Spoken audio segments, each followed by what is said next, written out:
Sisters of the shining moon, heaven, earth, and sea, I call upon you in this hour, bring magic unto me.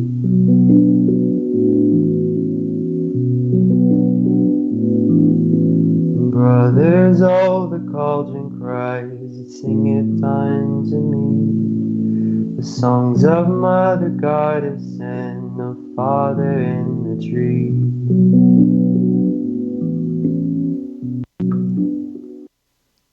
Hello, my lovelies. This is Paisley Wild, and we are off adventuring into the spaces between. I hope everyone's doing okay this evening, morning, afternoon, whatever it is in your neck of the woods. Um, I'm being broadcast live, of course, on Truth Frequency Radio, iHeartRadio, TuneIn and TalkStream live, and also on YouTube. So if you are on YouTube, make sure you hit that thumbs up button, like it, so I know you're there. Or something. Or don't, I guess, if you don't like the show. But yeah, just, hello. How you doing? And no matter how you are listening to me, make sure you do stop and say hello, either in the chats or send me an email at wildpaisley@gmail.com, and that's WILDEPAISLEY@gmail.com. So yes. Send me an email. I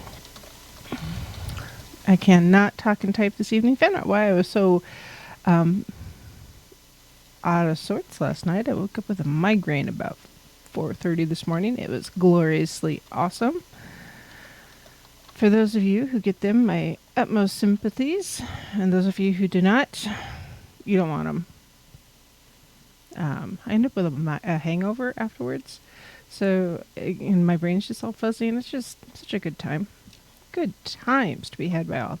Often happens right around the full moon, which a lot of interesting energy out there with the full moon this time around.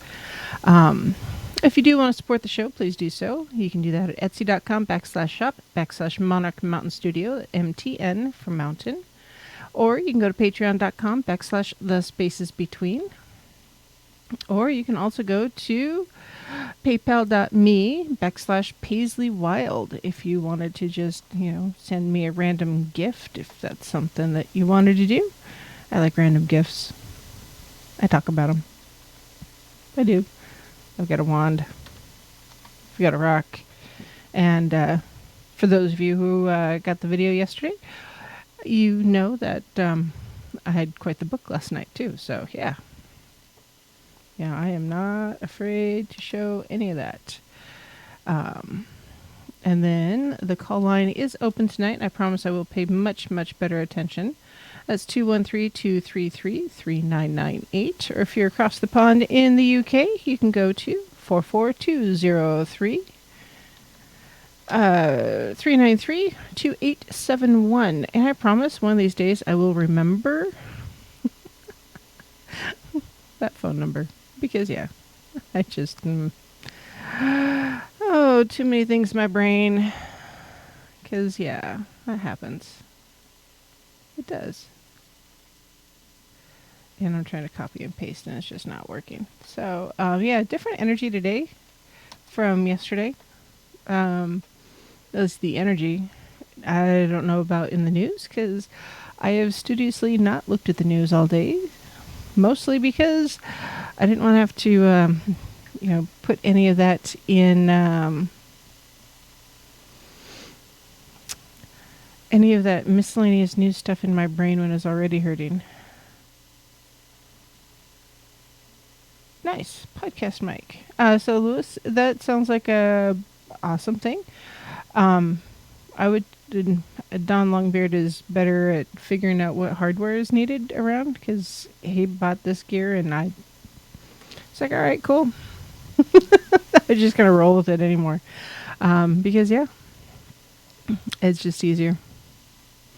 It really is. So, I hope you guys are having at least an okay day. And I know around the world it has been rather interesting here in the U.S., all those protests and riots. and then people losing their jobs because of the way they handled themselves in the protests and riots, which I think is appropriate. Some of them I do expect criminal charges. So, second half of the show, or second part of the show, I should say, I'm going to talk about forgiveness and cord cutting type things because I think it's important. Because it's not something that we often talk about in a group setting or from a pagan perspective, that forgiveness. Because it seems to be, forgive and forget is a Christian type of phrasing, or, turn the other cheek, that proverbial thing. And as pagans, what do we do? Because it's not like we turn the other cheek, because often pagans don't. We respond rather than accept it and move on. So, I'll be talking about that towards in the second part of the show. But first part, as I mentioned last night, I wanted to talk about differences between a Book of Shadows or a Grimoire, because they are two different things. And it's both of them are words that are often used interchangeably. Book of Shadows or BOS. And if you've ever watched like an episode of Charmed or Sabrina, or I can't even think of any of them right off the top of my head because brain fog, and I didn't write it down because brain fog. So yeah. Anyways, if you've seen any of those witchy shows, whatever, you've seen witches get out their Book of Shadows or whatnots, and you talk about it and pull spells and rituals and stuff out of there. And I figured we would just talk about it. The Bible does says to forgive but not forget. So, but yeah, I want to hold that until after Dawn gets back into the studio, because I think it's something that the two of us will participate better with. Doing the back and forth that we often do. Because sometimes, you just need that, not necessarily the banter, because that's not really the right word, but that interaction to really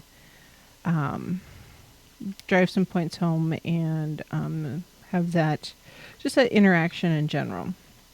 So, sorry. There we go. I'm waiting for a package. You ever order something from Wish, and you get the tracking number, and you're like, woohoo, it's on its way, and then you see, oh, it's tracking. How many places in China does it stop before it leaves China? Anyways, nothing really major. I just ordered some seeds, the Venus flytraps, because Mini-Me wants a Venus flytrap. So I figured, why not? We can try it. So, yes, Book of Shadows or Grimoire. So Book of Shadows is often a book containing a religious text or instructions for magical rituals that are found within the neo-pagan or pagan religions of Wicca, and also in other pagan practices. I didn't do anything, Lucky. Lucky asked, what did I do? I'm echoing. Can you hear me now? Lucky, if you heard the first hear me now, that would be why there's an echo. Rumor has it that things did an update over the weekend or overnight, and unfortunately those things tend to mess up some of the settings. Let's see. What is this? No, that's not it. Hold on, I'm looking here. Because, yes, there are some things I may be able to do. No, not that, not that. What am I doing? Nope, that one's correct. I don't know. So, still waiting on the high-speed internet to roll through the area. It will happen shortly. Lucky I didn't do anything differently. I just kind of sat here and looked at things. So, who knows? So when it comes to a Book of Shadows, often one copy is set aside for the entire coven and is kept by the high priest or priestess, often. And then now, as time has passed since the Book of Shadows was first kind of brought into being with the Wiccan traditions and Gardner, I believe it was, the covens have evolved, of course, and they've changed a bit. So now witches within a coven will often have their own personal Book of Shadows in addition to the one for the coven. And because a Book of Shadows is often, a shadow of its owner. So it's detailing a person's own path, beliefs, spells, and rituals that they may not want to share with other people. Think of it as more like a diary, if you will. And so it's, maybe it's rituals that you have. Hold on. Hi, is Woods. And all of you that keep chiming in. Hi, all. Anyways, it's, I lost my thoughts. Book of Shadows are often associated with, the Wiccan tradition, but others do use them. And so if you try a ritual or a spell, you may want to write it down in your Book of Shadows and then document, what happened, what were the intentions, what were the results. And it's kind of a logbook or following the path of what you're setting out to do rather than just, keeping track of the different rituals. And the reason why you do that, because if you have success at one particular ritual or spell, maybe you want to do it again. So if you, have like a witch bottle, for instance, for a prosperity or for protection, and you write all that down and you had a lot of success with it, that's probably something you're going to want to track. And then you can do it again later, maybe give it as a gift or a project within your coven or circle and that kind of thing. So yes, it's a Book of Shadows is often a more personal magical journal, and is generally specific to an individual, but it can be shared amongst a group of practitioners. Now, a grimoire is also known as a book of spells. It's a textbook, if you will, of magic, which typically includes instructions on how to create magical objects, cleansing, how to create talismans, amulets, that kind of thing, how to perform magical spells, create charms, divination, how to summon or invoke different entities like angel spirits, deities, demons, if that's your gig. Caution with the demon. It's not for the rookie or the newcomer, often not even for the intermediate.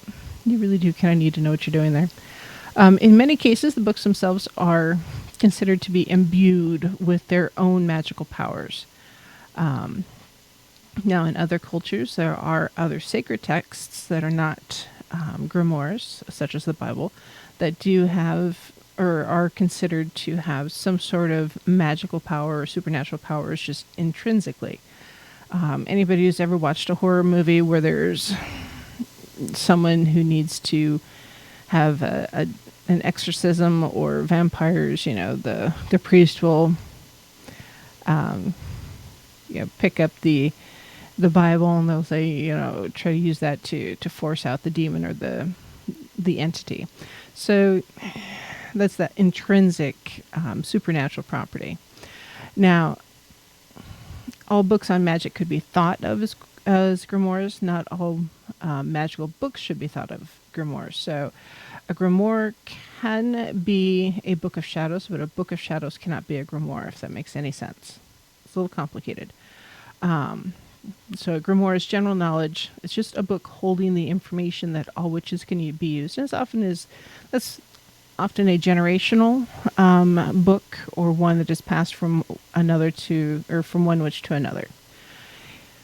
And you can do the same thing with your Book of Shadows, but think of the Book of Shadows as more your journal. So What kind of books do you have? Well, often that book of shadows could be like your dream journal would be considered a book of shadows specifically.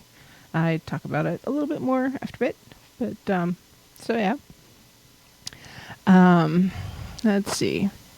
How do you organize them? So, a couple different schools of thought here. You can, because depending on how you're using the book, whether it's a personal diary or in combination with your grimoire, one of the bigger challenges is organization. I mean, how are you going to put things in there? You can put things in there as they come to mind, or you can organize it specifically. Today's groups of covens and circles and witches and pagans, etc., often use 3-ring binders so they can rearrange them as it seems appropriate. But then you do run the risk of having the pages fall out because they're used often.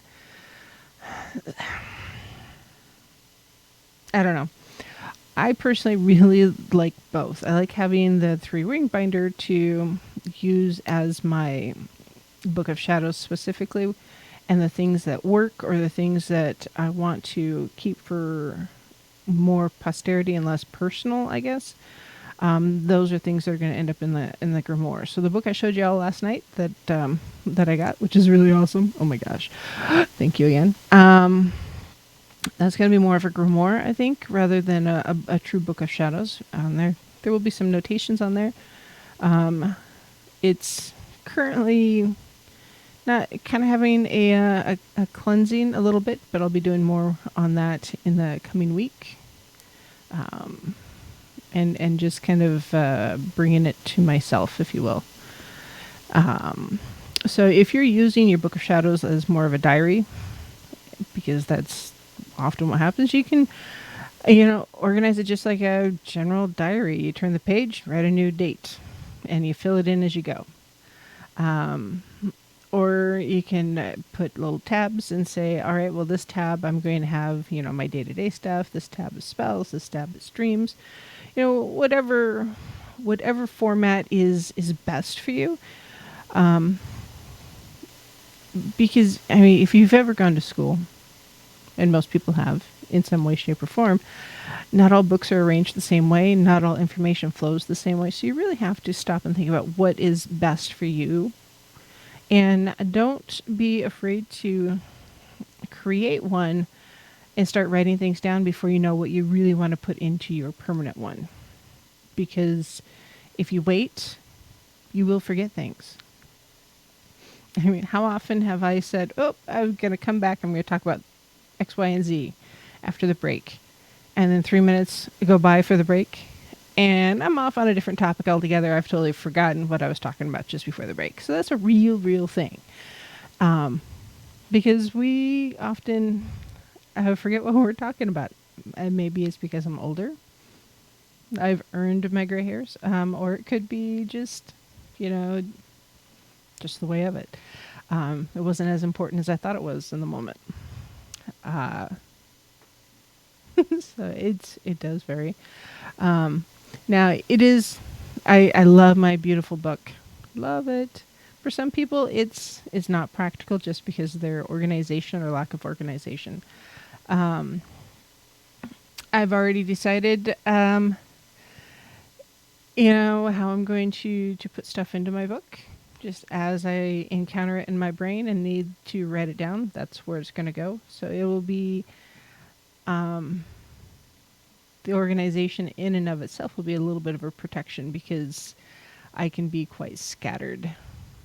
And I know I can be quite scattered when it comes to talking about things. And so there will be, some sections I will just sit down and do, like the Sabbats or the S-bats. Those will be a chunk. But there will have, different spells and rituals that come about as I come across them or create them or need them. And so it may be challenging for somebody to figure out how to follow my madness. But it's my madness. And that's okay. It really is. So just I'm going to go into some general ideas on what to keep in either of your books. And yeah, absolutely. Start off with the 3-ring binder or a notepad if that's what's going to be best for you. And sometimes a notepad really is the best way to go because it's very free flowing and you can add and tear things out and scribble and whatever it is. So yes, lucky. I'm excited too because it's an adventure and I love to write anyways. I don't always like my handwriting, but that's a personal thing. And I need to purchase some pens and pencils specifically for the book. That was a suggestion and a bit of advice that I got from a listener. And I really believe in that one. I think I do need to start off with new or at least specific writing utensils. If for no other reason, I want to make sure I have a pen that doesn't smudge because that wouldn't be good. And I want to make sure I've got the right pencil. So if I do line drawings or something in there, it's easy to edit and create. And just there's a couple other things I want to have available because, yeah, as I put things in there, I need to be able to put things in there. Just like I already know I'm going to have at least a page talking about Groot. And I'll put one of his very first leaves in there because I think that's important. Right now he only has one leaf, so I'm not quite sure what the dealio is there. So it could be just he's a new tree. So yeah, it'll be good. It'll be interesting. And you do have, as you're doing this for yourself, you can have more than one book. You have separate books. You have a book for every occasion. I keep notepads pretty much spread out throughout the house, everywhere. I've got 2 on my desk, 1 on my dresser, 1 in the living room, 1 in the dining room. I have a small one that I keep in my purse. So yeah. And then I have an app on my phone that if I don't have any of that available, I just spit it all out because I don't want to lose track of some of those thoughts and find a, pull over to write something down when I can just turn on the phone app and speak it. I mean, as I've worked on my book, that's kind of how I started. I was just verbalizing my notes and some of the things I wanted to put down in the book because I thought they were important. But yeah, paranormal experiences like Cameron has, yes. Or other just, Marie says she has one just to write her experiences in, yeah. Because some of those experiences, we will find ourselves taking those same steps again and again and again to resolve a situation or to investigate a situation. And once we understand or identify that we're taking those same steps every time, in a way it becomes ritualized because we know we're going to do A, B, and C before we do D, E, and F. And it helps with your flow. And Woods Wizard in chat says, I recommends that people who are doing shadow work keep that material in a separate ledger also. Yes, 100% yes. I have done something similar. I had some stuff to work through. And once I had gotten my verbal vomit all into the notebook and had worked through it and it was so freeing to just verbally vomit all over. And then it may not be the best thing always, but with this particular situation, I burned the notebook. All of that angst and anger and frustration that I had, just filled those pages with, instead of, going back and reading them and it's like, oh, that's why I was so angsty and blah. To just burn it was just freeing. And as the ashes blew away and the smoke drifted up, yeah, it lightened me. It lightened my load, and it made me feel better about myself and what I was doing. So, that may not be for you. Maybe you do want to keep your notes from your Book of Shadows, available so you can review them later, because maybe you missed something, because that does happen. Maybe there was something that you should have worked on that you didn't. And if you go back through and read your notes from when you're working on those particular things, you're like, oh, that's what I missed. That's why I haven't been able to move on from this situation. And Yes, Cameron, let it go. Channel your inner Frozen or inner Elsa and just let it go. Because sometimes, yes, you do. And yeah, going back to see why you did X, Y, and Z, that tells you gives you your answers there. Um, so those are really important things. So whether with your shadow work, keeping that notebook around or burning it like I did, or letting it go. Some people drown it, depending on what happens. Um, it all whatever's gonna be best for you. So Lucky says that she had some angst-ridden journals too, and then read them 10 years later, and she should have burned them after writing them, and then buried the ashes. Yeah, because sometimes that's what you need to do. Because if you have that angst, you know it's in there. It's like you can almost touch the book sometimes, and like that angst is comes out of the pages and sticks to you again, like you walk through a cloud of dust and it's just grit everywhere. Well, yep, it's break time. That's quick. We'll be right back.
Hello, my lovelies. This is Paisley Wild, and we are off adventuring into the spaces between. It is Saturday, June 6th. Can you believe that? I don't know where this year's going. Can't believe it's, the 6th month of the year already.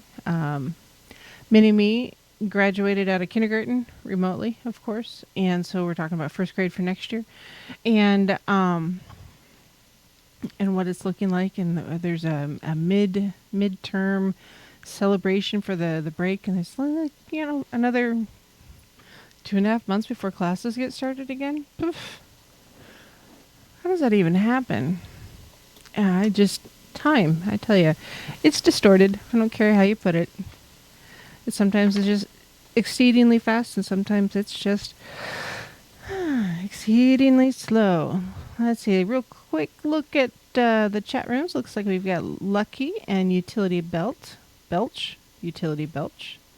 And then I've seen Aussie, Cameron, Marie Bond, Lucky again, Woods Wizard, Aussie Tiger, Cameron, Nessie, Chris Jarvis,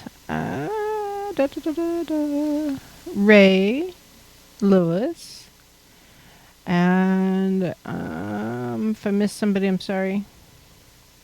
Oh, YTFP Chris. Hi. So the Chris's are here. So yeah, hope you guys are all having just a good Saturday. Saturday. Yeah. Oh, and Mr. Don's in the house too. So, hello. I'll turn the camera on over there later. Microphone's on though. Is this thing live? Yeah, you're live. Oh, okay. Yeah. They just can't see you. Guess what I'm doing? Eating as usual.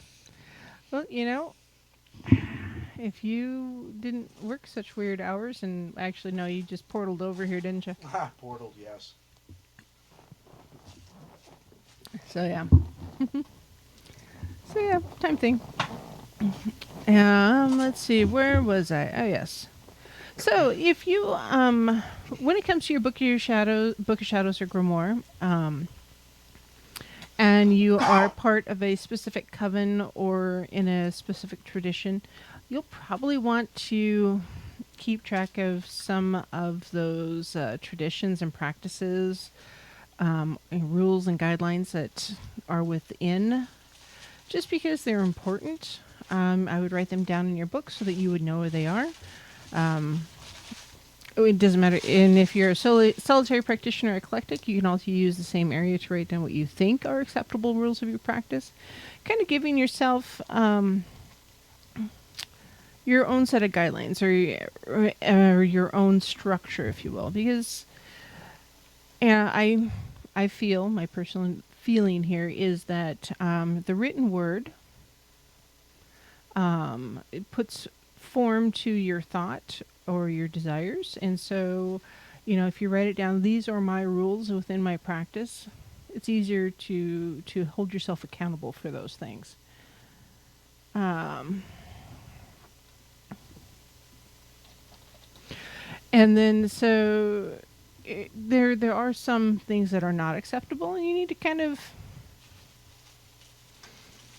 Steer away from? Yeah, steer away from, or what would you not accept, or what, not necessarily what kind of punishment or penalty you would put in place for yourself necessarily as a solo practitioner or eclectic, but just some basic guidelines for yourself. Because if you do pass this information to, say, your children, or if you do take on an apprentice later, it's good to kind of have those guidelines in place.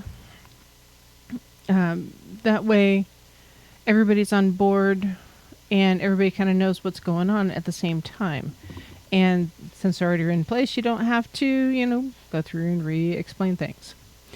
If you've been initiated into a coven, you'll probably want to include a copy of your initiation ceremony, just because it's personal to you. And if you're a solitary practitioner or have done a self-dedication, you probably want to write that down also. Just kind of the who, what. Kind of your new birthday? Yeah, yes, kind of like that. So it's the who, what, why part of your book, who you are, what you're dedicating yourself to, and why you're doing it. It can be short, it can be long. But this is about you and why you're choosing this particular path or tradition, and you're introducing yourself to your book or books. And also, it's another one of those things to go back and read, especially as you move further through your practice. If you go back and review these, some of it it's like, oh man, I was an idealized young whippersnapper back in the day, and reality kicked in later. Or you'd be like, oh, that's why I chose this path. The reaffirmation of the why. Because, sometimes you do need that reaffirmation. Now, depending upon your tradition, you may have a defined and specific set of deities that you follow or venerate. And so it's a good thing to have that information. That way you don't have to keep going to your phone or Google or the internet or whatever. If you have something hard, physical, that you can always refer to,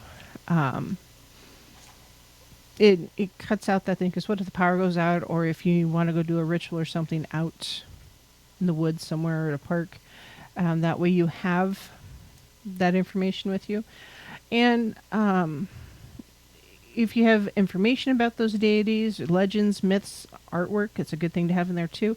And also, as you learn more about those particular deities and you develop your relationship with them more, it's another bit of information that you should have in there in your book. So you have it. I don't know how else to put it, because your relationship with the deities will change as you grow in your practice and develop in your faith, if you will. Well, and another thing you want to write it down is, so it's a physical form of it's a physical manifestation of your thoughts, your feelings, your reasons, instead of relying on the internet or computers or anything like that. Yeah. It's physical. You can always refer to it no matter what. And that's part of the reason why losing the Library of Alexandria was so horrible for our human history. So, yeah, write it down, keep it safe, keep it secrets, keep it safe. Mm-hmm. And then pass it down if you need to. Yes. You need that information. And yeah, lucky I totally get you having a catch-all notebook where everything gets written down in. Yes, I have one of those too. Actually, I think I have 3 of those. So, but yeah, those relationships that you will have with the deities will change as you grow and mature into your practice. If your tradition includes spell casting, then correspondence tables are also important tools. So, because everything has slightly different meanings and affiliations used in magic and spell casting. Like herbs, elements, phases of the moon, stones, colors, trees, plants, the elements themselves. And you'll want to, and pretty much anything there. And that's not just the only list. Your candle colors, I mean, I could go on and on and on, and that would be a very boring show. But you'll want to keep that list so that you've got it. Because, again, as you develop in your craft and you learn more and gain more knowledge, you're going to want to write it down. Because if you're 10 years down the road, it's like, I did this ritual once upon a time, and it worked really well, but I don't remember what I used. You're going to want to kind of go back through your book and, oh, that's what it was, and oh, this is what I needed, and oh, these are the correspondences, and well, I don't have access to citrine right now. What can I use instead? And once you've got that list of correspondences, it's a lot easier to cross-reference, and you'll see what you can substitute. Or maybe you don't have basil or sage or whatever it is. So having that available is good. A list of herbs, their common uses, both magical and practical, is important too, because, like, for instance, I do a lot of kitchen type stuff. I made cream puffs, which apparently is a whole different set of wizardry, yesterday. But having that information available is huge. And knowing what works here, like if I run out of vanilla, I'll use vodka sometimes, and vice versa. So yeah, just what can you substitute? And the more research you do, you're going to want to write it down. If you realize that you're allergic to something, It's a good place to put it down. It's like, hey, I may be allergic to yarrow, mugwort, anise, anything like that. Whatever it is you're allergic to that you don't want to necessarily have in your world again because you don't want to burn that as incense, because you don't really want to go to anaphylactic shock when you're smoking your house out. That's not good. So, anything that might potentially hurt you, you'll want to make note of it. It's like, caution, I have a bad reaction to stinging nettle. It's more than just a little itch burn. It's hives and blisters, whatever it is. So, whatever it is that you need, that information you have, or if you need special tools to harvest something in the wild, nettle is one of those really good things. It's good to have. Nettle tea is really good for you. Nettle is an awesome herb to use in your spell casting, your rituals, but you're probably going to want to wear gloves. So if you're going to go ahead and there you are. The way to gather or dry or preserve, you're on air. How long? Okay. We'll just call Don the princess of the float because he keeps waving.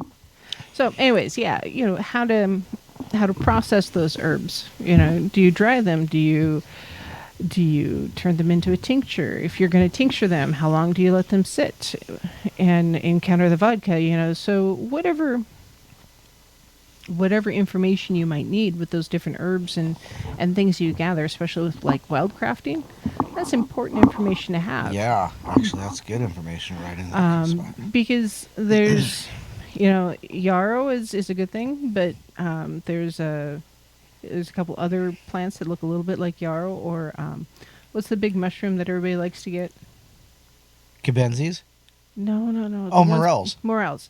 There's morels, which people like to eat, and then there's false morels, which are bad for you. So what are the differences? So,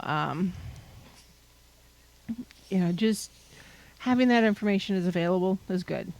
And the more you know, the more you learn, you write it down, that's knowledge that you won't have to necessarily remember all the time in the future. Or That's if you do start, have an apprentice or your child is interested in learning, you'll have that resource to go back to. It's like a built-in textbook. It's like, oh, look at all this information I have. Look at me. I am smart. I wrote it down. Well, and Lucky pointed out that, a lot of times when you write something down, you're more likely to recall it easier. Mm-hmm. Because the way I think about it is I would think about, what did I write in the book? And I can see myself writing what it is and go, oh, yeah, that's right. Yeah. So, like, I talked about some different herbs and wildcrafting things with pharmacy seeds a couple weeks ago. Mm-hmm. It was a week ago? It was a week ago. Was it only a week ago? It was only a week ago. Wow. This year, I tell you. Anyways, so that to me is important information that we covered. And, is there a specific format that I want to follow? That way the information is organized consistently. So I know that, yarrow, this is the Latin name, this is the picture, this is the description, this is how I preserve it. That consistency throughout my entries is important also. And so those will be in the Book of Shadows. Yes. And also, I'll have those on Patreon too. I got to work on them some more. They aren't quite right. Yeah. What happens when you smoke things? How do you respond? That was funny. Like, what happens when you smoke ghost pipes? Well, like some people, for instance, with marijuana, a real common smoking thing. Some people have bad reactions to different varieties. They get paranoid, or they fall asleep. Or they start to tweak and look out the window going, is anybody here? Yeah. Oh, you're so little, I can squish your little head. Oh, my God. That's funny. What was that? That was like... Is it like Red Dwarf or Red Green or something like that? Probably Red Dwarf. That sounds like a Red Dwarf thing. Yeah, Holly. Yeah. So, yeah. The potato people here. Yeah. Sorry. So, yeah, and also, if you go take a mushroom class, for instance, Yeah. if you learn about mushrooms, you're probably going to want some sort of information in there about your local mushrooms that are available, because not everybody knows which mushrooms are the ones to eat, to pick. And be cautious before you start eating things, because you only eat a bad mushroom once. Well, not quite true, but close. Yeah. Yep. So, What's wrong with you? I ate bad mushrooms. Was that why? The walls are breathing. So, sabbats, esbats, other rituals, things like that. So like last night I talked about rites of passage. Those would be things to include in the Book of Shadows also. Because like those are important. Also, if you write down a ritual, you don't have to rewrite it later. Yeah, no doubt. So, I mean, the strawberry moon happens every year. Every year. About the same time of year. It fluctuates a couple days, but it generally happens in June. So that ritual is probably going to be the same from one year to the next. You may want to, Well, look back at what look you back. did and see if Yeah, there you- was something you could do differently that may. Yeah, you may need to tweak it. Yeah. Maybe instead of maybe you're with a coven last year, and so you had a ritual that was specifically for a coven or a circle, but this year you've relocated for whatever reason, and you're doing it as a solo practitioner. What are you going to do differently? Because you can't have all 4 candles lit at once if you're the only one lighting the candles, for instance. So, so yeah, you got to just pay attention, write things down. But yeah, with the with the Wheel of the Year, generally includes 8 sacred days for most pagans. Most, not all traditions do practice the same holidays. Just keeping that in mind. But it's a good place to write it down. Your tradition has specific holidays and things that you celebrate. It's a good spot to write them down. The different correspondences. Like the Oak King versus the Holly King. What are the differences? Well, they're technically the same person, just 2 sides of the same coin.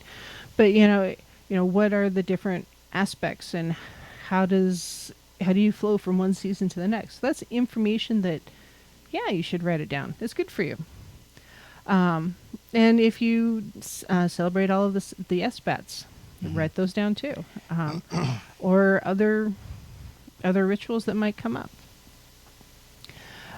If you have specific symbols that you might use, like runes, for instance, or witch runes, there is a specific witch language that's is pretty. I don't know if I have enough brain space to learn another written language, though.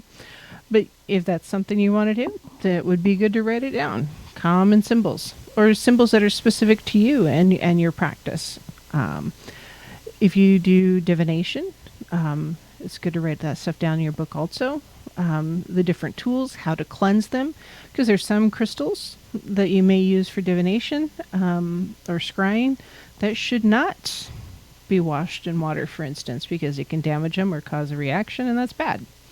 Or with, some, like you wouldn't want to put your scrying mirror necessarily in a bowl of sand. I mean, there's just, how are you going to cleanse them?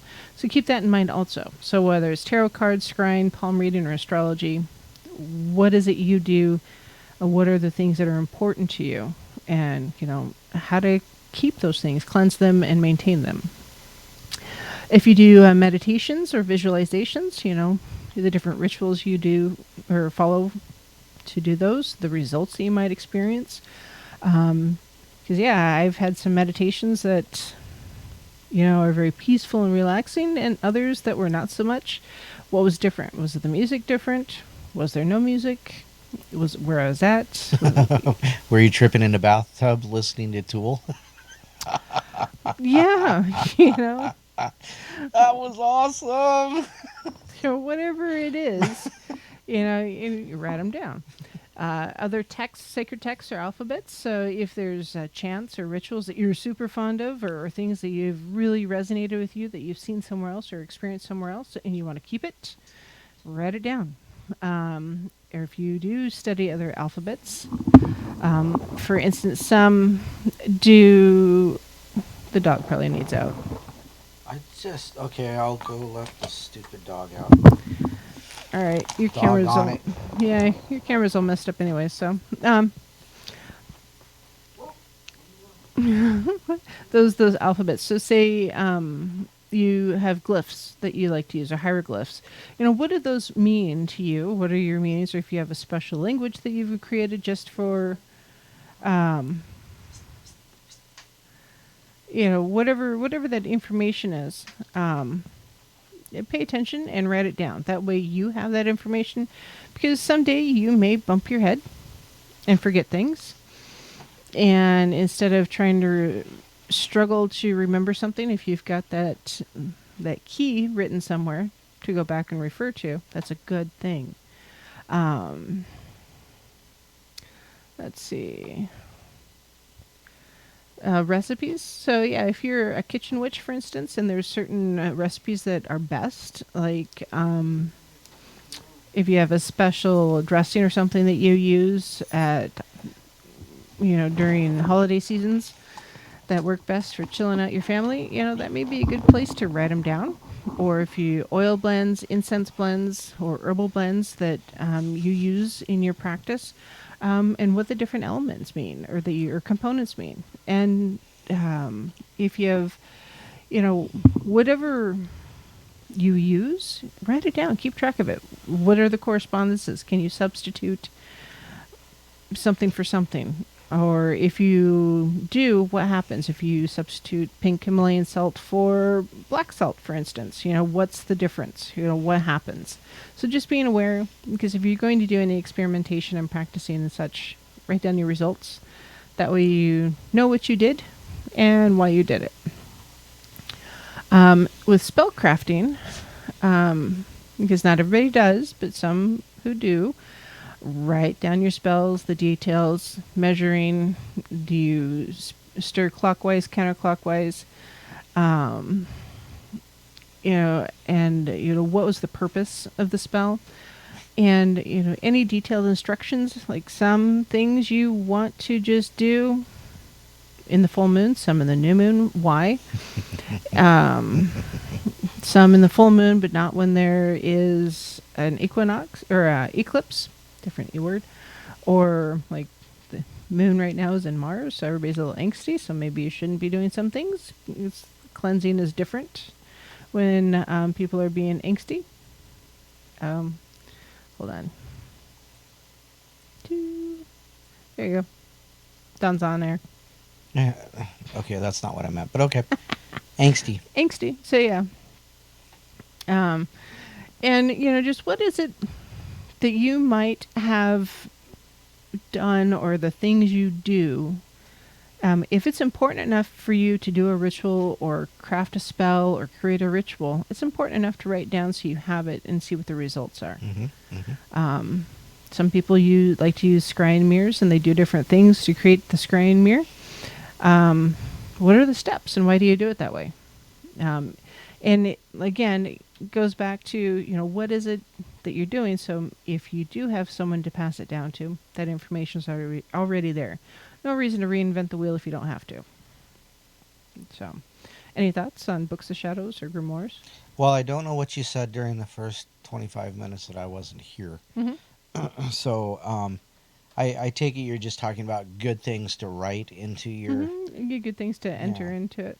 There's a lot of things. I mean, a Book of Shadows is a reflection of you, your personality, your path, your creation regarding charms, divinations, your thoughts on meditation and the different things. So it's kind of just a big book to record your journey in. And you certainly, I suppose you would have like certain chapters like charms, divinations, whatever that may be. And then, like under charms, there may be I don't know, hagstone, there may be luck stones, or things that you find that work, caltrips or whatnot, and little things that you would incorporate into your altar during a specific, not a Pacific, a specific ritual. So, it just sounds like that's just where everything should go, you know. Yeah, it's easy to, if you have it all in one place, It's easy to keep it organized, well, I would say easier. easier to not lose. Easier to not lose. I have a big book. You If I think? lose that book, I don't there's know something how you could really miss that wrong book. here. So, My yeah. God, So, thing is like 10 pounds. it's beautiful. I love it. It's not as heavy as I thought it would be. But it's not full yet. It's empty. It'll get heavier. Anyways, we're at break time, so the first hour is done and Wow. over with. Yeah, it's been a quick night. So when we come back, I'm going to talk a little bit more about Books of Shadows and Grimoires, and then we'll talk about forgiveness. So we'll see you in a bit. Lord, in the sun, as we will, so mote it be, the spell forever done.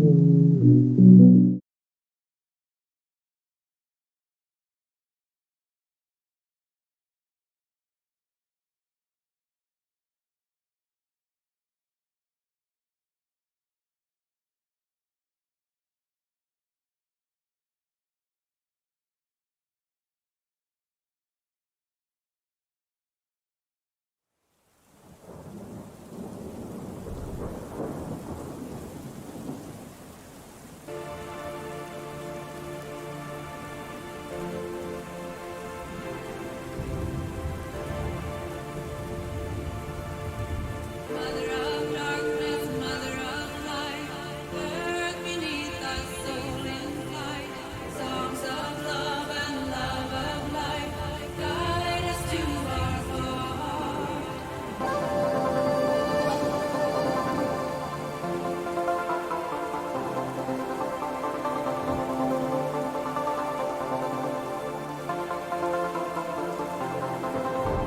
Mother of darkness, mother of light, earth beneath us, soul in flight, songs of love and love of life, guide us to our heart.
Hello, my lovelies. This is Paisley Wild, and we are off adventuring into the spaces between. So I hope y'all are having just at least a halfway decent evening, morning, all that stuff.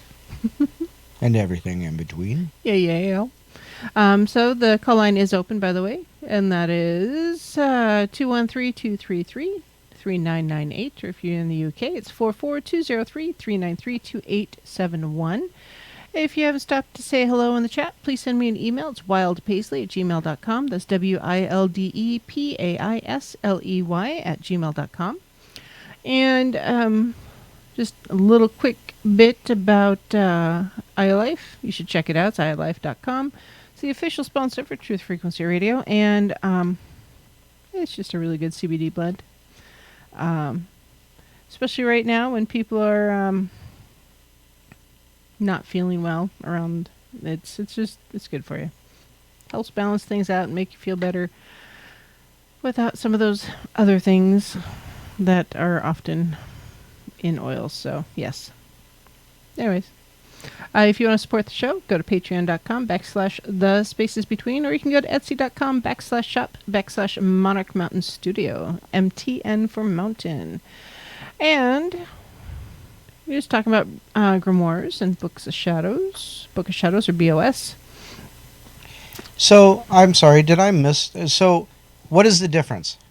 So the difference is a Book of Shadow is generally one that is a shadow of yourself. It's the detailing its owner's path specifically. Okay. And a grimoire is more like a textbook of magic. Oh, okay. So one's a learning book, one's a personal biography. Yeah, more or less. Okay. Let's see. So I found a lovely article written by the Traveling Witch, which I can, let's see, is the travelingwitch.com is the website. And the writer talks about different grimoires. And generally recommends the journal style of grimoire because exactly what it sounds like. It's written chronologically, rather than being split into subject-based sections, and each entry is typically dated. This sort of grimoire serves as a sort of catch-all. You can catch anything from spells to herbal notes to dreams, tarot readings, etc., personal thoughts and feelings about your magic, your experience in the craft. It can be a really good resource for beginners because you know what? Sometimes you forget things. You want to write them down because especially in the beginning, a lot of information to soak up. So Journal Grimoire streamlines the process of going back and retracing your path. And you can always take that information out and put it other places and, reorganize it as needed. A pocket grimoire is a small pocket-sized notebook that contains just the essentials, and depending on what your essentials are, it could be emergency spells or basic herbs, healing, crystals, ingredients, along with their correspondences. So just a quick one. So if you're out hiking, a pocket grimoire might be a good thing. That way, oh, hey, I found a hagstone at elevation XYZ, and this is where it was from, and what it's made out of. Maybe a book of some incantations or something like that. So it's just something good. It's a small pocket one, kind of like I have in my purse now. Dream Book or Book of Dreams is another journal-style grimoire that you would keep next to your bed or where you sleep. And if you don't have an app on your phone where you can just verbally spit things out, sometimes it's good to write down those dreams because there's going to be details that really stand out to you more. And then if you go back and review it later, it's like, oh, that's why that stood out to me. That's why it was important. And helps you understand the why of it. And then there's subject-specific grimoires. It could be herbal magic, kitchen witchcraft, astrology, tarot, sigils, ocean magic, urban witchcraft, art magic, pop culture witchcraft, which is a thing. I know, it's weird. It's not my thing, but it is a thing. But because they're very much subject-specific, so say you're living by the ocean or going to visit your Aunt Nan by the ocean for the next 6 months, write them all down. Write down your experiences. Journal what's going on. If you are specific especially devout to a deity, a religious grimoire may be good to document your personal religion, your personal relationship with that deity. And it can really help you dig into your relationship and the whys and what you truly believe. Any prayers or poems, letters, devotional things that you might do would land in this particular grimoire. It's more of a living document, I guess, if you will. Although to me, any of these would be a living document because you're always editing, you're always Right, adding to, you're yeah. always doing more. And then there's the mashup grimoire is pretty much everything put in the same book, and is often challenging to figure it out. But it's I don't know, it's probably the way mine's going to end up because just a free flow as it comes out of the pen, you write it down. And I think that's kind of an interesting way to write down information also because it does kind of show your transition, your path, the way you learn things, and just the way you've grown along your path, because the information you might have at the very beginning of your book may not be as detailed or as informational as the stuff that you might have in the middle or towards the end of your book. So, but either way, there's no hard, fast rule or structure or layout that you need for your grimoire or your Book of Shadows. It's what's going to work best for you. And we've got a lot of technological tools in today's society to help you be more efficient in writing things down, whether it's speech to text, writing them down, typing them out, keeping them in an electronic file, or writing them out and putting them in a book. Whatever's going to be best for you so you have that information for yourself later. And just to touch base with your practice and what you're doing and why. Because sometimes we need to be reaffirmed as to why we do the things we do. Mm-hmm. So any other thoughts there, Mr. Don? No. Okay. You're about to sleep again. Yeah. It's been a long day. Now, you have been putting in a lot of hours. All right. So, there was... So did you switch from Book of Shadows to Grimoire? Is that why you're... Yeah, a little bit, but they're pretty interchangeable. They seem pretty close to each other. Unless you think of a book of learning, which would be more of a grimoire. But the mashup grimoire sounds more like what I would think of Book of Shadows would be what you're going through at the time and writing it down and then looking back, as we've talked about already. Mhm. So, yeah. Anyhow, sorry, I digress. No, you're fine. Sometimes digressing is good. I saved actually the next part specifically for when you were here because I figured you might have your own 3 cents to add. Mm. So I think it was Titan who is not in chat tonight. No, he is not.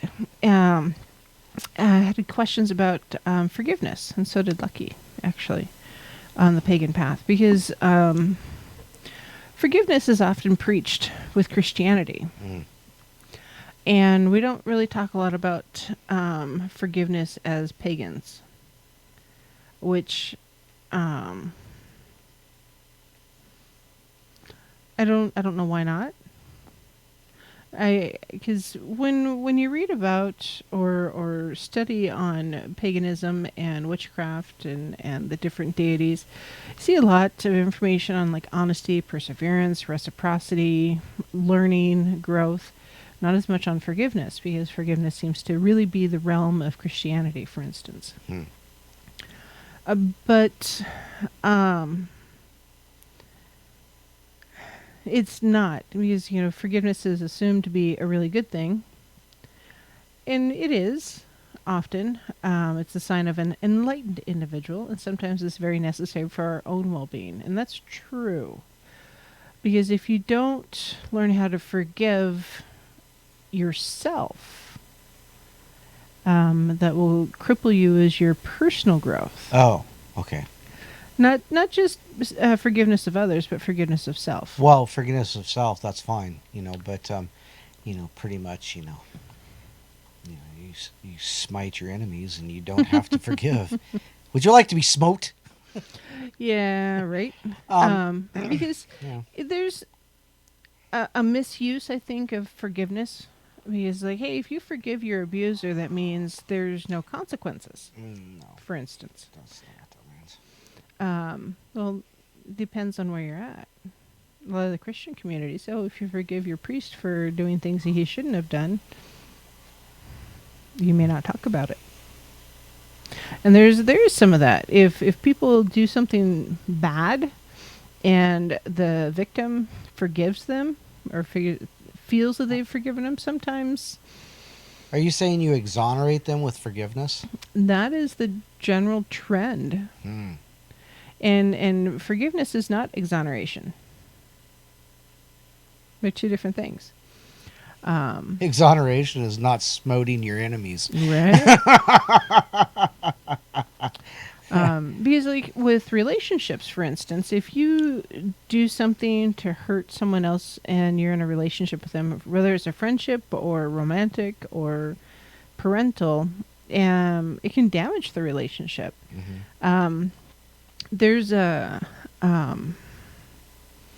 thing that goes around generally when school starts about bullying, and it was, the lesson is, if you hand a piece of paper to everybody in the classroom and you tell everybody to crumple up the piece of paper and uncrumple it and then crumple it up again and then uncrumple it and then crumple it up again, and then you tell everybody to smooth out the piece of paper and lay it flat on their desks and tell them to apologize to the piece of paper. It's like, oh, I'm sorry for crumpling you up. It doesn't matter how smoothly you straighten that piece of paper, it is irreparably damaged. It makes it harder to write or color or whatever. There's lines, there's creases, there's wrinkles, there's blemishes in the paper that just never go away. So the analogy is that in the act of crumpling up the paper is the bullying behavior. And when you bully someone, you can't take that back, that the damage is done no matter how often you apologize for it. And in relationships, this is true too. You can say, yeah, you're sorry, I forgive you for, crumpling me up into a piece of paper, or my piece of paper into a little bulb, but that piece of paper is never going to be the same again. So what do? I mean, how do you move on? Sorry, there's a message in chat that doesn't really pertain to what's going on. So,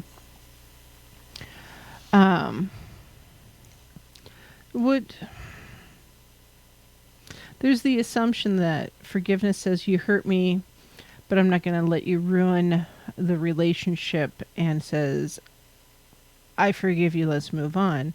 And in some situations that is a good thing, but in others it's not. And it's the degree of hurt, if you will.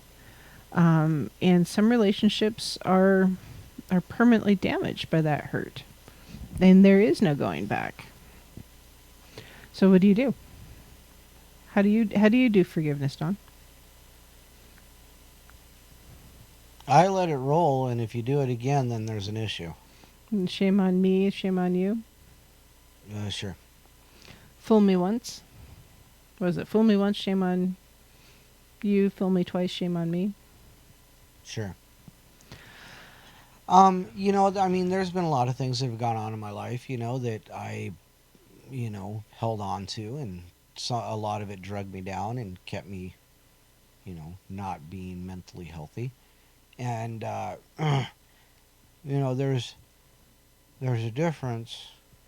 Well, there's a certain amount of forgiveness that you have to allow yourself to allow that person. First of all, you have to decide, do you forgive yourself for what happened? Whether it was something you did or something somebody did to you, because if you get into that victim mentality, everything's your fault. So you need to stay away from that. So you need to forgive yourself for being human. You need to remember that it wasn't your fault, and then forgive them that particular transgression. However, you know, once is an accident, twice is coincidence, third time is intentional. Mm-hmm. You know, so you know you can't just so Is forgiveness easier if the person repents and says, you know, I screwed up. I made bad decisions. I made the wrong choices, and then it's easier to forgive them? Because right now our society says, you know what, you should forgive them anyways, and so you can move on because it's important to your health. well, that's not forgiving them. That's remembering that if you're the victim of whatever it is, it's not forgiving them.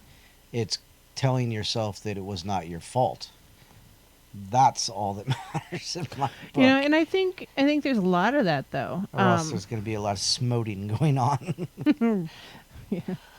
Yeah, because in the reason why I'm part of the reason why I brought this up or felt it was kind of important right now is there's a lot of anger out there, a lot of finger pointing, Mm-hmm. and such, and it's,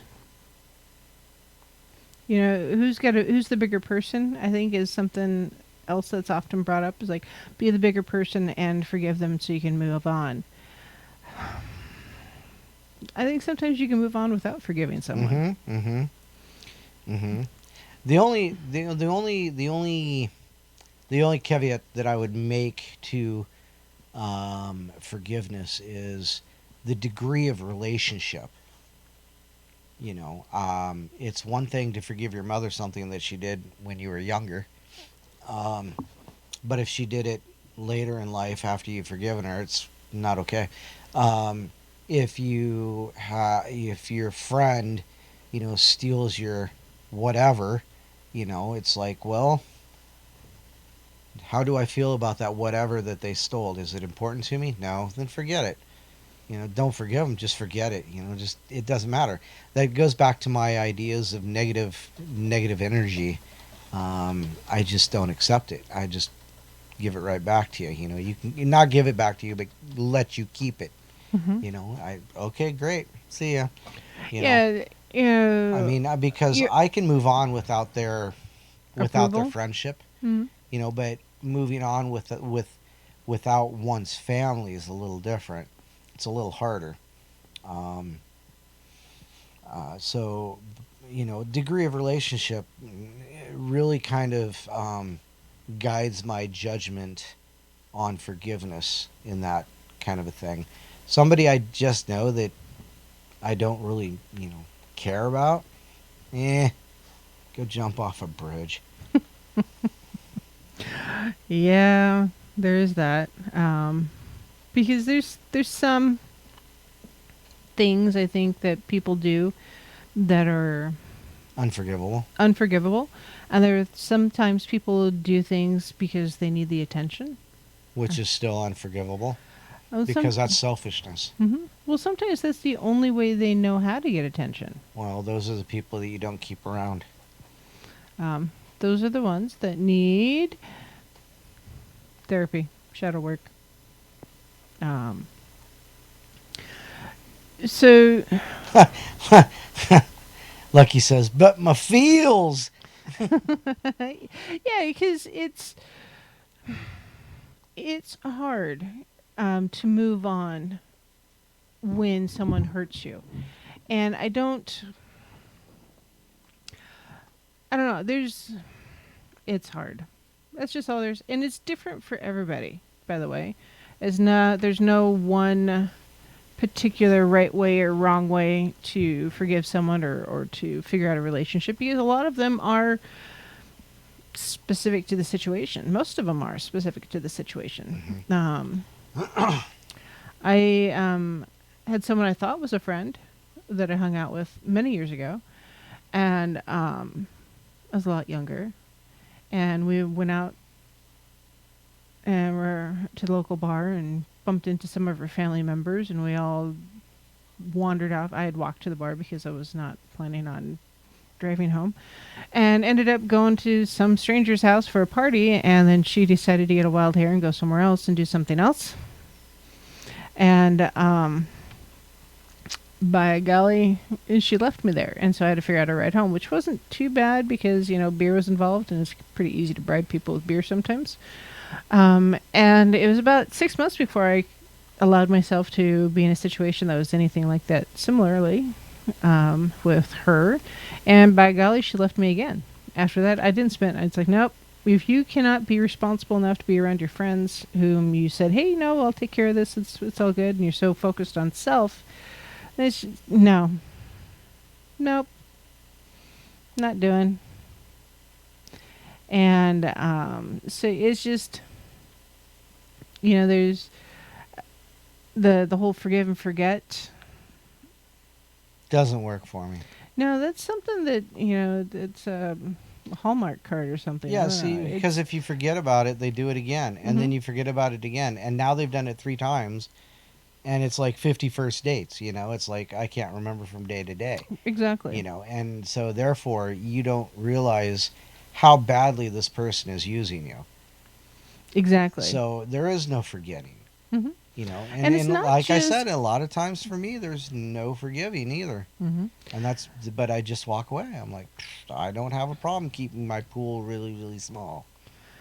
Well, and it's not just your friends and acquaintances. That can be your employers also, because employers can exploit you just as quickly, or I've walked away from a couple of those too, or even faster than friends and associates or family. So,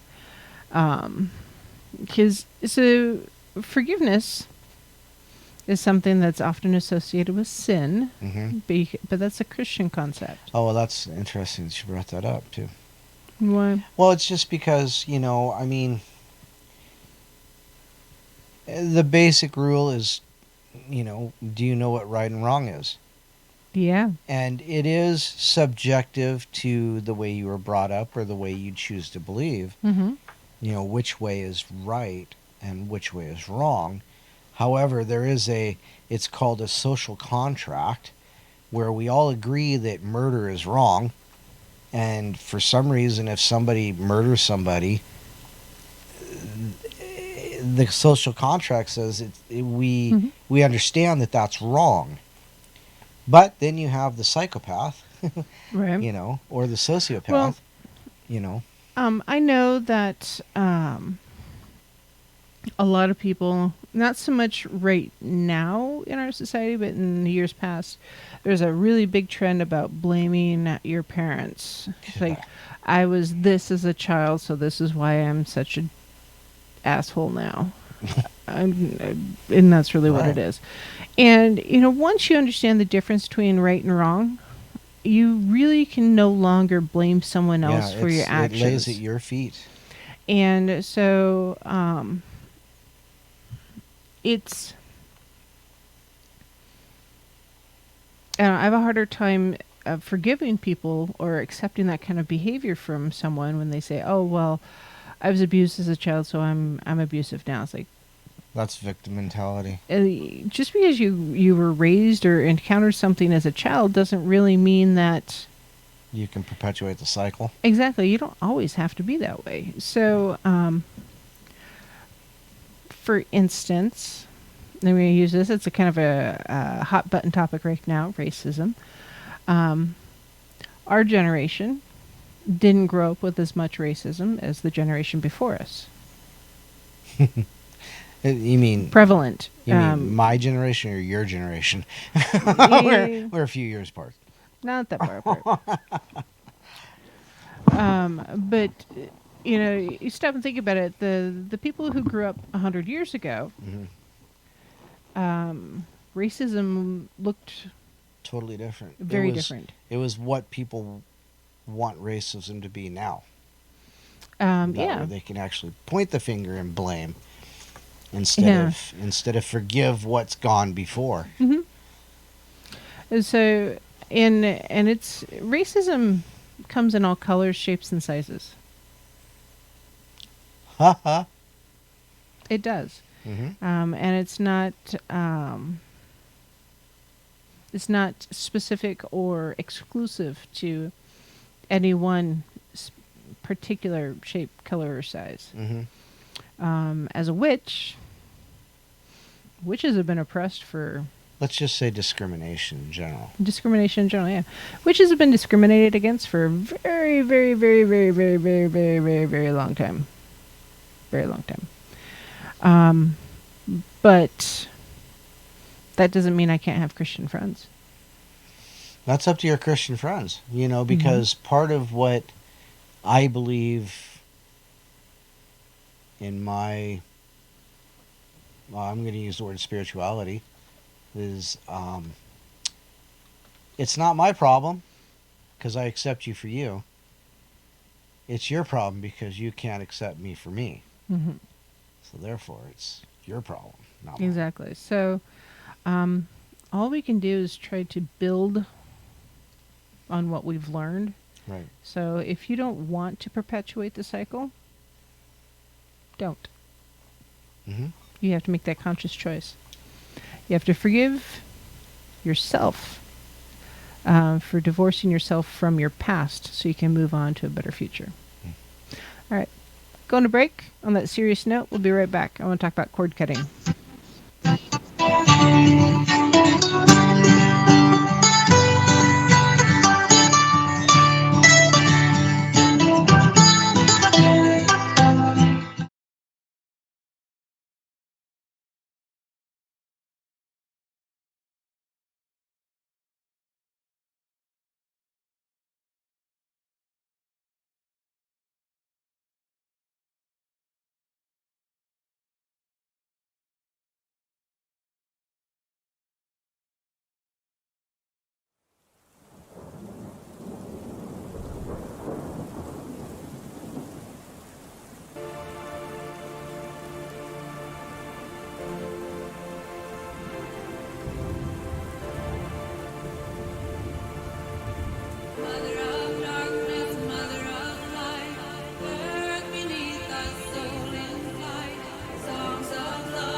of the shining moon, heaven, earth, and sea, I call upon you in this hour, bring magic unto me.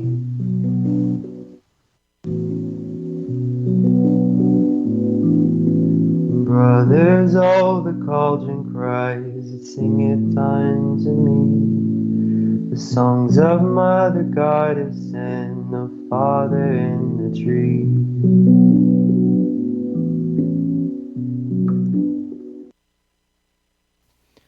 Hello, my lovelies. This is Paisley Wild, and we are off adventuring into the spaces between. And before I talk about cord cutting, there's a question in chat in TFR about hypochondriacs.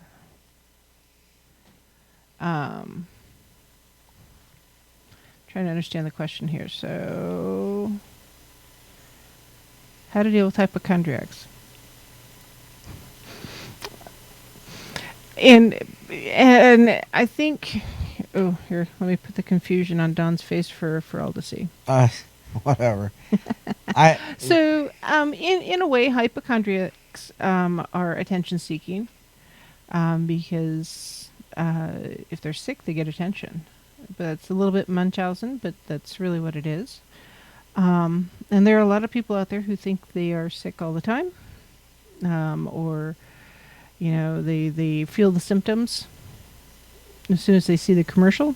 Mm-hmm. I mean, the latest, greatest. Yeah, latest, greatest. That's why they say, oh, talk to your doctor if you're experiencing these symptoms. Well, they're putting the idea into your brain to go talk to your doctor about that particular symptom, even though you don't really necessarily have it. But it also is a little bit psychosomatic, just like if you talk about head lice with someone, Start scratching down. how quickly do they start, someone start scratching their head? I mean, all I gotta do is think about ticks or head lice and my head crawls.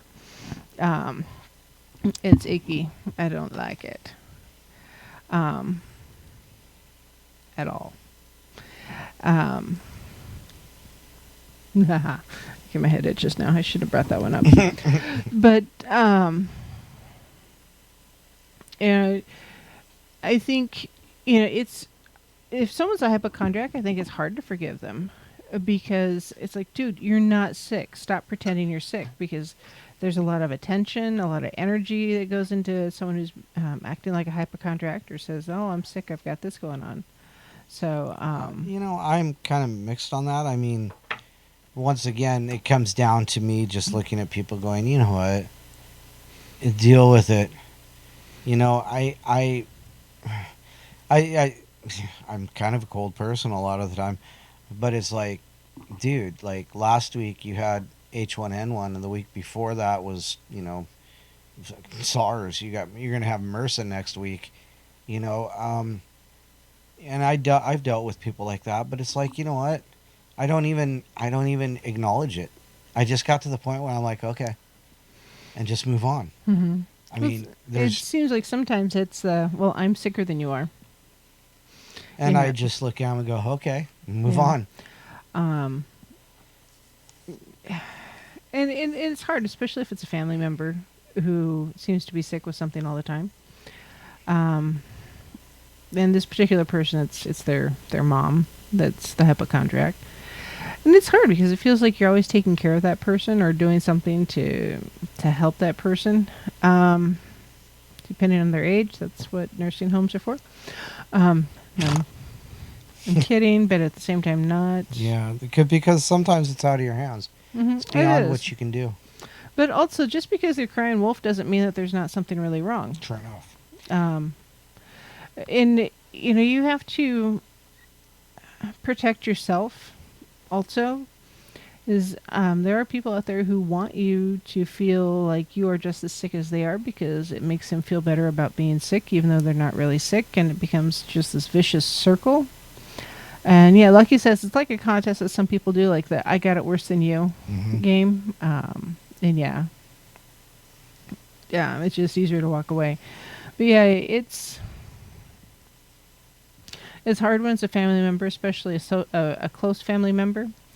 And just sometimes you have to draw that proverbial line in the sand. It's like, I'm sorry you're sick or not feeling well, You should. What's your doctor say? And that might be someone who's a good candidate for hypnotherapy to help change their thinking patterns. And hypnotherapy is really good. I'm a believer in it. It'll help you or help them, and just another therapy type tool. So yeah, it's where therapy may be best. So yeah, cord cutting. For the last 20 minutes of the show. Oh goodness gracious me! Sorry guys. Don't do that. I'm trying not to. Don't do that. You're gonna start me again. You started it. No, I didn't. Yeah, you did. That was last night. Sure, whatever. Whatever. Open link. So what is cord cutting? Well, very, very basic. Cord cutting is you're cutting a tie from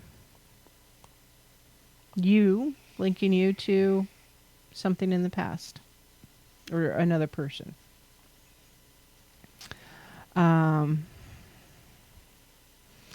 And what do? I mean, so when you do cord cutting and it's linked with forgiveness, for instance, often if you do cord cutting, you cannot forgive someone. Because there's no closure there. There is no closure there. Oh. And it went away. Well, the dog's laying on the cord again. That's probably what's wrong with that particular piece of equipment.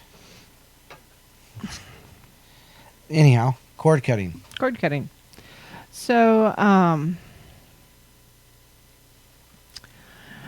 if you...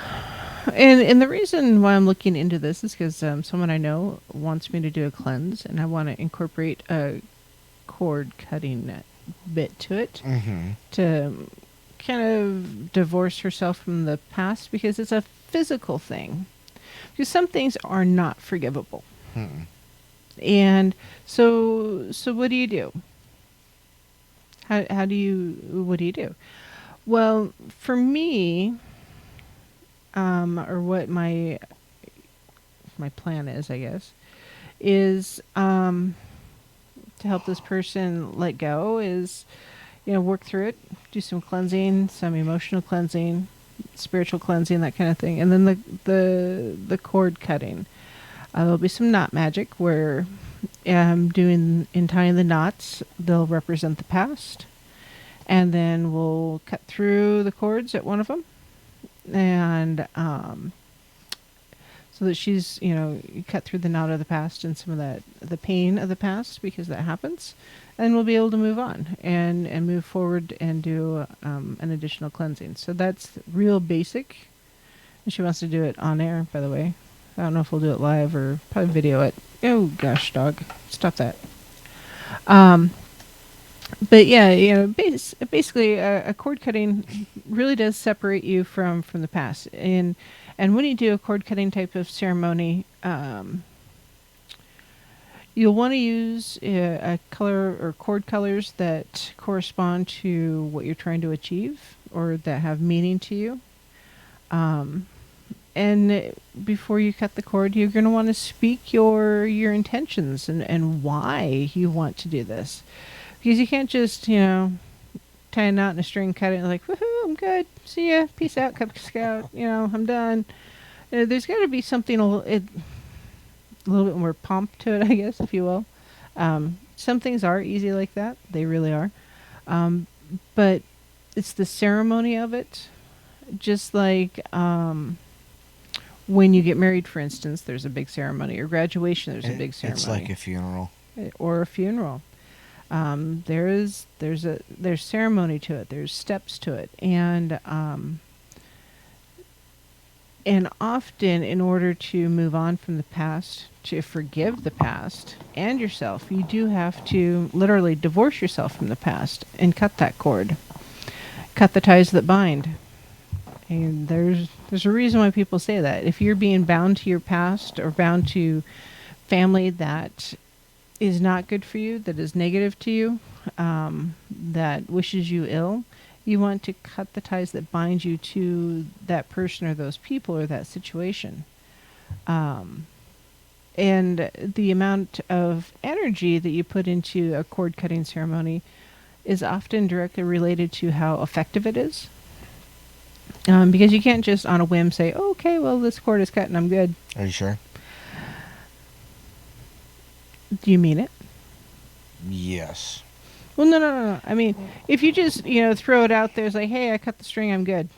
Oh, well, no, I mean, there's a little energy, but I mean, cord cutting for me is just simply my brain going, okay, I'm done. And done. That's it. If you push me far enough, there's no cord cutting to it. I'm just walking away. It's done. You're done. And I've done that, I mean, you've seen me do that. Mm-hmm. And it's like, no, I don't need any pomp or circumstance to it. I just need to make up my mind. And that's, part of what I mean by there is no forgiveness. Mm-hmm. There is no forgiveness for you. I'm chastising myself for being stupid, and I'm done. It's done. I don't necessarily forgive my friends. I will move on from that point, though. And as I've said before, just a little bit ago, don't do it again. There is one situation that I keep coming back to, though, Mm-hmm. that I still see as a viable thing, but this one thing keeps happening, and I know it, and I know it, and I know it, I know it. I even know when it's coming, so I'm already prepared for it, which is part of why I can deal with it. But it's still one of those things. It's like, well, it's still worth something to me. It's still worth something. But once there's no worth to it, forget it. I'm done. Mm-hmm. And it's no cord. That cord just burst and gone. I'm done. That's all there is to it. It's not hard for me.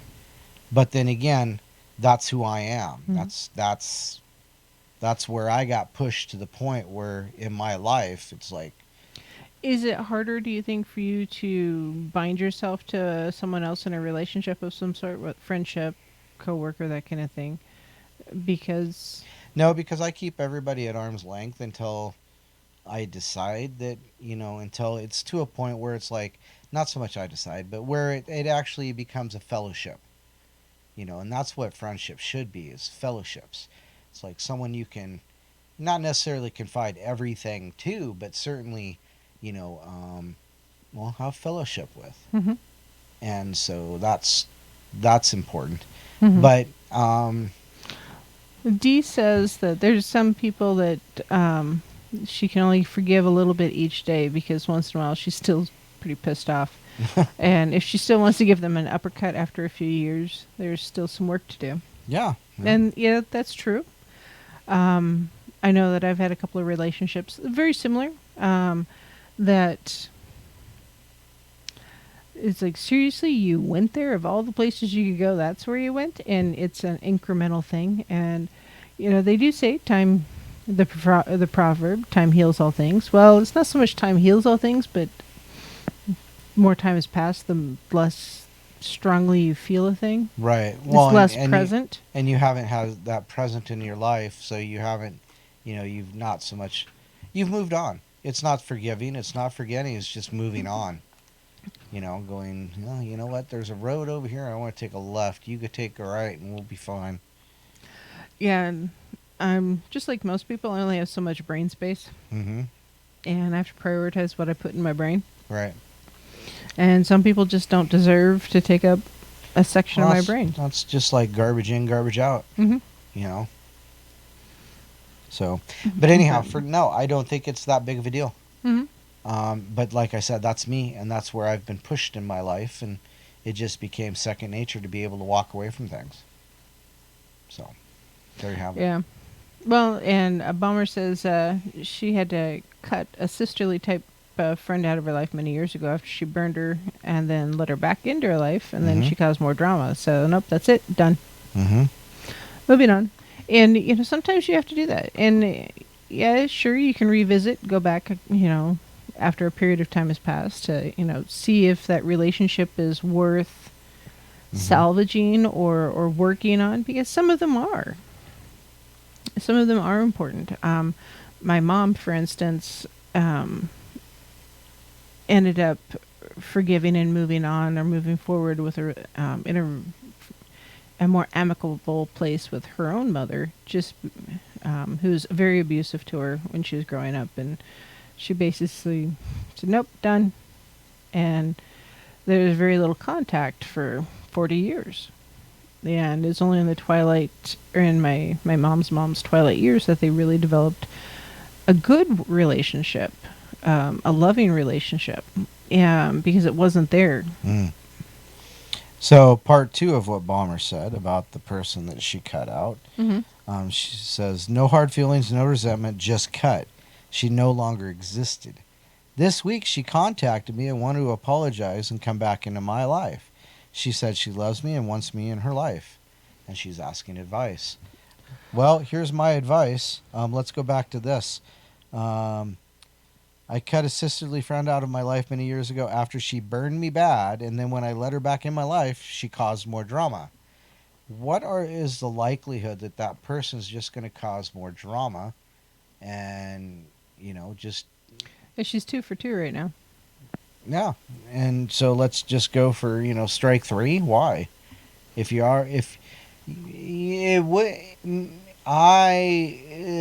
friendly with someone and recognizing when they're starting to drag you into their drama, that's the cut point right there. Just before it becomes, a burning heat, a burning, flame, oh, that's drama.